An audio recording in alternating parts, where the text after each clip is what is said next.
Murshidabad medical college হাসপাতালে নিয়োগপত্র নিয়ে বেলেডাঙ্গা নিবাসী অভিজিৎ মণ্ডল মুর্শিদাবাদ মেডিকেল কলেজের গ্রুপ সি ল্যাবরেটরি অ্যাসিস্ট্যান্ট পদে যোগদান করতে আসেন। এই নিয়োগপত্র দেখে মেডিকেল কলেজ কর্তৃপক্ষের সন্দেহ হয়, তারা প্রিন্সিপালের কাছে নিয়ে যান। প্রিন্সিপাল এই নিয়োগপত্র দেখে বুঝতে পারেন যে এটি ভুয়ো নিয়োগপত্র। তৎক্ষণাৎ বহরমপুর থানায় এই বিষয়ে ফোন করা হলে বহরমপুর থানার পুলিশ এসে অভিজিৎ মণ্ডলকে গ্রেপ্তার করে।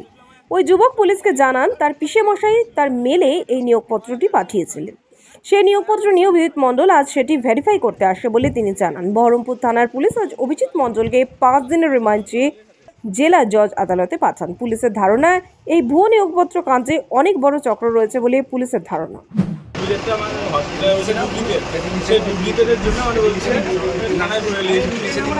কত টাকা দিয়েছিলেন? আমি 1 টাকাও দিইনি। তাহলে আপনি সার্টিফিকেট পেলেন কি করে? আমার মেলে এসেছিল, আমার এক পিসেমশাই দিয়েছিল। কে পাঠিয়েছিল? আমার এক পিসেমশাই। হ্যাঁ, আমার এক পিসেমশাই। কোথায় কোথায় কোথায় থাকেন? আমি বলরামপুর বাড়ি। হ্যাঁ, হাসপুরিতে ফালিয়ে থাকে। হ্যাঁ, আপনি জানতেন না এটা ফলস? না স্যার, আমি জানতাম না।